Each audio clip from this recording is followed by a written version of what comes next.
ലക്ഷക്കണക്കിന് നിക്ഷേപ തുക തട്ടിയെടുക്കുക എന്ന ലക്ഷ്യത്തോടുകൂടി കൊട്ടേഷൻ നൽകിക്കൊണ്ട് ഒരു വയോധികനെ കൊലപ്പെടുത്തിയ കേസ് ആ നിഷ്ഠൂരമായ കൊലപാതകത്തിലെ പ്രതികളെയാണ് ഇപ്പോൾ എത്തിച്ച് തെളിവെടുത്തിരിക്കുന്നത്. കഴിഞ്ഞ ദിവസങ്ങളിലൊക്കെ തന്നെ എറണാകുളത്തും അതുപോലെ തന്നെ കൊല്ലത്തിൻ്റെ വിവിധ ഭാഗങ്ങളിലുമൊക്കെ തന്നെ ഈ പ്രതികളെ കൊണ്ടുപോയി തെളിവെടുപ്പ് നടത്തിയിരുന്നു. കൊല്ലം ഈസ്റ്റ് സി ഐയുടെ നേതൃത്വത്തിലുള്ള സംഘം, ഈസ്റ്റ് സി ഐ അനിൽകുമാർ, അതുപോലെ തന്നെ വെഹിക്കിൾ ഇൻസ്പെക്ടർ ദിനു അടക്കമുള്ള ആൾക്കാരുടെ നേതൃത്വത്തിലുള്ള ഒരു അന്വേഷണമാണ് നടത്തിക്കൊണ്ടിരിക്കുന്നത്. അതുതന്നെയായാലും ഈ കേസിൽ ഏറ്റവും നിർണായകമായിട്ടുള്ള തെളിവെടുപ്പ്, ഏറ്റവും നിഷ്ഠൂരമായ ഒരു കൊലപാതകത്തിലെ ഏറ്റവും നിർണായകമായിട്ടുള്ള തെളിവെടുപ്പ് പൂർത്തിയായിരിക്കുന്നു. ഇതാണ് ഈ സ്ഥലത്ത് വെച്ചാണ് ഈ മനുഷ്യനെ കൊലപ്പെടുത്തുന്നത്. ആ ഭാഗത്തു നിന്ന് വരികയായിരുന്ന, സൈക്കിളിൽ വരികയായിരുന്ന പാപ്പച്ചൻ എന്ന് പറയുന്ന 70 വയസ്സ് കഴിഞ്ഞ വ്യക്തിയെ ഞാനിപ്പോൾ നിൽക്കുന്ന ഈ ഭാഗത്ത് വെച്ച് ഒരു വാഗണാർ കാർ ഉപയോഗിച്ച് ഇടിച്ച് കൊലപ്പെടുത്തുകയാണ്. അതിനുശേഷം അദ്ദേഹത്തിൻ്റെ മരണം സ്ഥിരീകരിക്കുന്നു. ആശുപത്രിയിൽ പോലും കൊണ്ടുപോകാൻ തയ്യാറാവാതെ അദ്ദേഹത്തിൻ്റെ മരണം സ്ഥിരീകരിക്കുകയും ചെയ്തു. അങ്ങനെ കൊട്ടേഷനിലൂടെ പണം സ്വന്തമാക്കുക എന്നുള്ള ലക്ഷ്യത്തോടു കൂടി 2 ക്രിമിനൽ കേസ് പ്രതികൾ നടത്തിയ ഒരു കൊലപാതകം. ഒപ്പം തന്നെ അതിൻ്റെ ഗൂഢാലോചന നടത്തിയതും പണമിടപാട് സ്ഥാപനത്തിലെ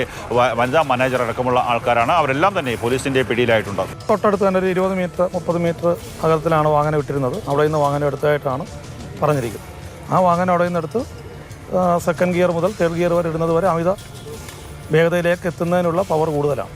അപ്പോൾ അതേ സാഹചര്യത്തിൽ വേഗതയോടുകൂടിയുള്ള ഇടിയായതിനാൽ ഇമ്പാക്റ്റ് കൂടുതലാണ്, പവർ കൂടുതലാണ്. ഒരു അപകട മരണമായി എഴുതിത്തള്ളേണ്ടിയിരുന്ന കേസായിരുന്നു ഇത്. പക്ഷേ പാപ്പച്ചൻ്റെ ബന്ധുക്കൾ നൽകിയ പരാതിയുടെ അടിസ്ഥാനത്തിലാണ് കൊല്ലം ഈസ്റ്റ് പോലീസ് അന്വേഷണം ആരംഭിച്ചത്. ആ അന്വേഷണത്തിലാണ് ഇത്തരത്തിലുള്ള ഒരു വലിയ ഗൂഢാലോചന, പണം തട്ടിയെടുക്കുക എന്നുള്ള ലക്ഷ്യത്തോടു കൂടിയുള്ള ഒരു വലിയ ഗൂഢാലോചന ഇതിന് പിന്നിലുണ്ട് എന്നുള്ള ഒരു വ്യക്തതയിലേക്ക് വരുന്നത്. നമ്മളിപ്പോൾ ദൃശ്യങ്ങളിൽ നിന്ന് കാണാൻ സാധിക്കുന്നത് ഇപ്പോൾ ആ സ്ഥാപനത്തിലെ അക്കൗണ്ടൻ്റ് ആയിരുന്ന, സ്വകാര്യ പണമിടപാട് സ്ഥാപനത്തിലെ അക്കൗണ്ടൻ്റ് ആയിരുന്ന വ്യക്തി അടക്കമുള്ള ആൾക്കാർ, അവരെ എല്ലാം തന്നെ പിടികൂടിയിട്ടുണ്ട്. ഈ കേസിൽ നിർണായകമായത് ഇവർ അനിമോനും അതുപോലെ തന്നെ സരിതയും അടക്കമുള്ള ആൾക്കാർ പരസ്പരം ഫോണിൽ സംസാരിച്ച കാര്യം. ആദ്യം ഇവർ ചെയ്തതെന്ന് വെച്ചാൽ 2 ഫോൺ സിം കാർഡുകൾ വാങ്ങിച്ചു. അതിനുശേഷം ആ ഫോണിലൂടെയായിരുന്നു അവർ തുടക്കത്തിൽ കാര്യങ്ങളെല്ലാം തന്നെ സംസാരിച്ചത്. എന്നാൽ അതിനുശേഷം പിന്നീട് ആ ഫോൺ സിം കാർഡിലൂടെയുള്ള സംഭാഷണങ്ങൾ ഒഴിവായി. അതൊക്കെ തന്നെ പോലീസിന് സംശയമുണ്ടായി. ഒപ്പം തന്നെ ഇവരെ ചോദ്യം ചെയ്യാനായി വിളിച്ചു വരുത്തിയ സമയത്ത് തെളിവുകൾ ശേഖരിക്കാനായിട്ടാണ് ആദ്യം ഈ ധനകാര്യ സ്ഥാപനത്തിലെ മാനേജറായിട്ടുള്ള, വനിതാ മാനേജറായിട്ടുള്ള സരിതയെ വിളിച്ചു വരുത്തിയത്. എന്നാൽ ആദ്യം അവർ അവിടേക്ക് വരാൻ തയ്യാറാവാത്തൊരവസ്ഥ ഉണ്ടായിരുന്നു. അങ്ങനെയൊക്കെയുള്ള കാര്യങ്ങളിൽ നിന്നാണ് പോലീസിന് സംശയം ഉടലെടുക്കുന്നത്. അങ്ങനെയാണ് ഈ പ്രതികളിലേക്ക് അന്വേഷണം എത്തുകയും ചെയ്തിട്ടുള്ളത്.